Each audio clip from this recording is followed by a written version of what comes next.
If there's one game from this year that I've not stopped playing since its launch, then it's Rare Replay. Well, I guess that's actually 30 games, but that's besides the point. I'm someone who played so many of Rare's games growing up in the 90s and early 2000s, so when the compilation was announced earlier this year at E3, I was pretty chuffed to replay all of the old classics. And man, what a package it is. I cannot get enough of the great unlockable developer interviews, previously unseen games, and bonus challenges. But having spent many a night and day playing through them all, it got me wondering, which truly is my favourite game on the disc? And download, if you know what I'm saying. But I can't ignore the rest, so I'm ranking all 30 games in order from worst to best. That rhyme there was actually unintentional, but I left it in because Grunty would be proud. Number 30, Underworld. This being at the bottom of the list naturally means Underworld is my least favourite game of the lot, but does that mean it's a bad game? Well, yeah, pretty much. Sure, it's a game that's over 30 years old, but playing it in 2015 just shows how far we've come since then. The idea of the game is to descend down into the underworld and confront the quote, ultimate evil. Basically, you're hunting the devil in hell, which is fitting because this game plays like hell. Its main issues are its controls. They suck. Your jumping arc is always way too far, causing you to overshoot every jump and fall to your death. Not to mention that your character bounces all over the screen at nauseam if you so much as touch anything. It's bad enough having to fight with the game's jumping controls, let alone having to deal with the enemies swarming you on every screen. You do have weapons you can pick up along your descent to help alleviate some of the game's challenge, but it's still hard as hell, and unfairly so. Although I won't lie, attaching yourself to a rope and swinging across the other side for a hard to reach gem is pretty satisfying when you eventually nail it. I know Underworld is an old game, but it shows, and it really is a mess to play. Number 29, Lunar Jetman. This is an interesting one. Many games back in the early 80s were very simple in your objective and how it was controlled overall. You gotta get to the never-ending goal. You can move, perform one kind of attack, and that's it. Lunar Jetman, however, has a lot of moving parts for a game from 1983. You gotta escort a bomb by driving this lunar rover to where the alien base is and blow it up, but you've gotta get out to cover the craters, all whilst fending off relentless waves of whatever the hell these enemies are. And you're being timed, otherwise some missile comes overhead and blows the whole thing up anyway. The whole game is basically a suicide mission. There's far too much going on at once that the game ends up suffering from constant slowdown, and only being able to shoot horizontally makes it almost impossible to survive longer than 5 seconds on foot. Quite frankly, Lunar Jetman is a little too ambitious for its time.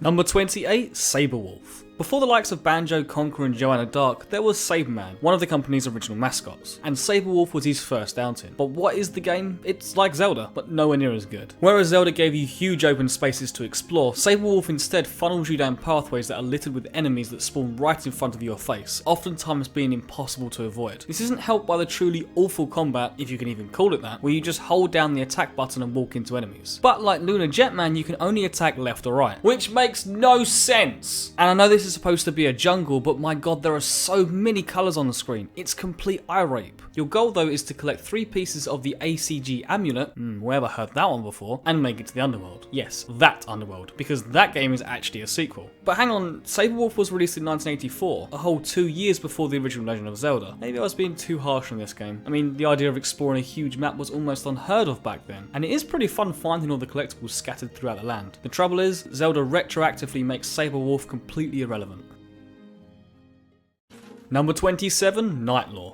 Another labyrinth-style game where you collect treasure and explore unique dungeons as Sabreman, only this time you have 40 in-game days to rid the werewolf curse, as well as a day-night cycle, which was incredibly revolutionary for its time. As night comes, you turn into a werewolf, which granted has no effect on the gameplay, but instead reminds you that you're slowly edging ever closer to that 40th day mark. It's really foreboding and creates a great sense of atmosphere, especially considering that the game looks like a bloody calculator. Although I certainly appreciate the monochrome colours, because not only is it less vomit-inducing than the previous games on the list, but each room has a different colour, meaning it's a lot easier to prevent yourself from getting lost. The reason why Nightlore isn't any higher on the list is pure and simple. It suffers from near unplayable slowdown. If there's more than 2 moving objects on screen, the game can't take it and runs at like 1 frame per second. I understand that it's another case of Rare pushing the hardware to its limits, but playing it on the Xbox One in 2015 is just inexcusable. Top that off with some awkward isometric angles and you have a game that's full of charm, but unfortunately pretty frustrating to play.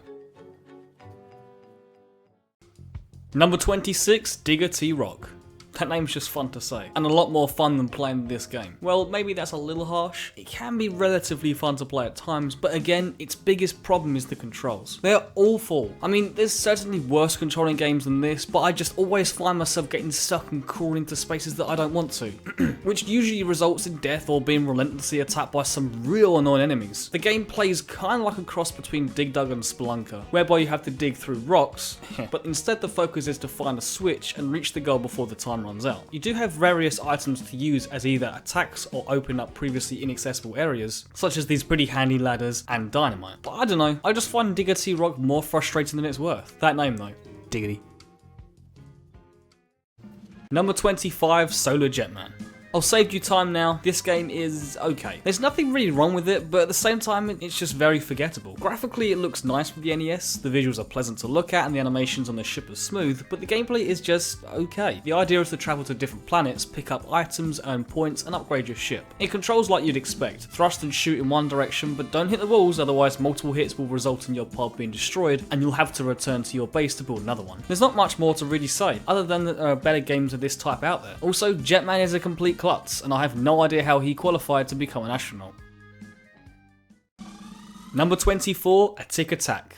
Like Sabrewulf, A Tick Attack has a problem in spelling its title, but also like Sabrewulf, it's another Zelda-styled game before Zelda-style games even were a thing. Whereas Sabrewulf felt a bit like a bad Legend of Zelda overworld, A Tick Attack instead feels like the NES Classics dungeons. We have keys to find, doors to unlock, secrets to uncover, and best of all, the combat doesn't suck. In fact, I rather like it. It feels fast and fluid as you litter the rooms with your unlimited supply of throwing axes. It's pretty satisfying. You also get the choice of 3 different characters which can access different areas in the castle, giving the game an extra layer of replayability. The one love it or hate it aspect of A Tick Attack is its life system, as it's constantly depleting and only decreases more if you're hit by an enemy. You increase it back up by finding various items of food laying around, which for me gives the game a sense of urgency that I really appreciate. However, there is a life system, so if you do die, you can respawn in the same room, leaving a gravestone as a reminder of your previous fall, which feels very Dark Souls-esque. The problem that arises from these labyrinth-style games is that they're very confusing on what to do and where to go next. Adding to the frustration is entering the wrong room only for the door behind you to inexplicably lock and only unlock again at a similarly random time. But it's certainly a rewarding game if you have the patience to put the time into it. Number 23, Gunfight.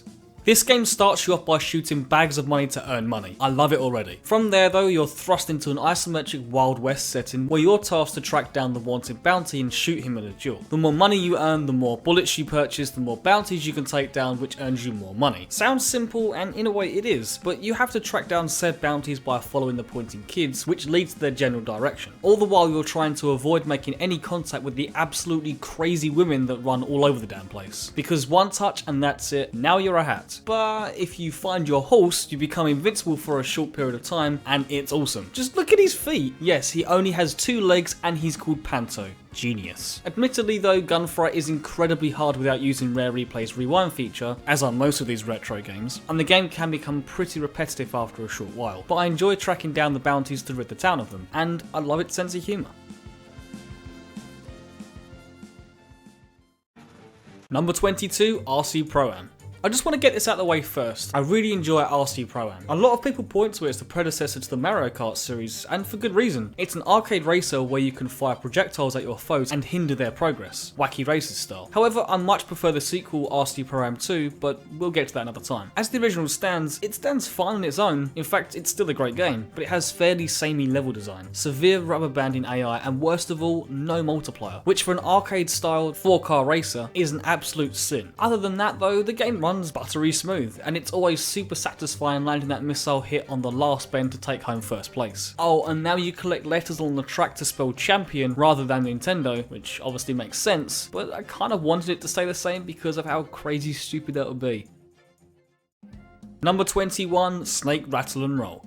What a really fun game, but man is the premise weird. So for starters, you're a snake's head, and you must eat enough creatures called nibbly pibblies to extend your body, thus gaining enough weight to stand on a weighing machine, sending the belt at the top ringing so you can open the gate and proceed to the next level and do it all over again. okay. But as I said earlier, it's a fun game, and quite frankly, the bonkers premise only adds to the game's charm. Not to mention that enemies consist of tires, giant feet, and actual toilet seats, because why not? The game is fast paced, the controls are tight, and visually it's very appealing. Moving around an isometric viewpoint with the Xbox's analog stick feels surprisingly natural. Then connect a second controller and Snake Rattle and Roll becomes even more enjoyable with a friend in co-op. The only negatives I really have derived from the isometric angle, where, as usual, trying to land some of the tricky jumps can become pretty irritating. And as you progress further into the game, this only becomes more of an issue. But with a little practice, you'll quickly get used to Snake Rattle and Roll's acute level design, as well as its brilliant sense of humour. And with that, we end part 1 of 3 for the ranking of the Rare Replay games. As always, thank you very much for watching. Do let me know what you think of the list so far, as well as your predictions for part 2. In the meantime, why not watch the previous countdown video where Andrew ranks the Metro Prime series from worst to best, a list which I can totally get behind. Or, since it's Halloween soon, why not watch my playthrough of Until Dawn? I play with a couple of friends, and seeing as the game's all about decision making, it's quite funny seeing us conflicted with each other's choices. Well, at least I enjoyed it.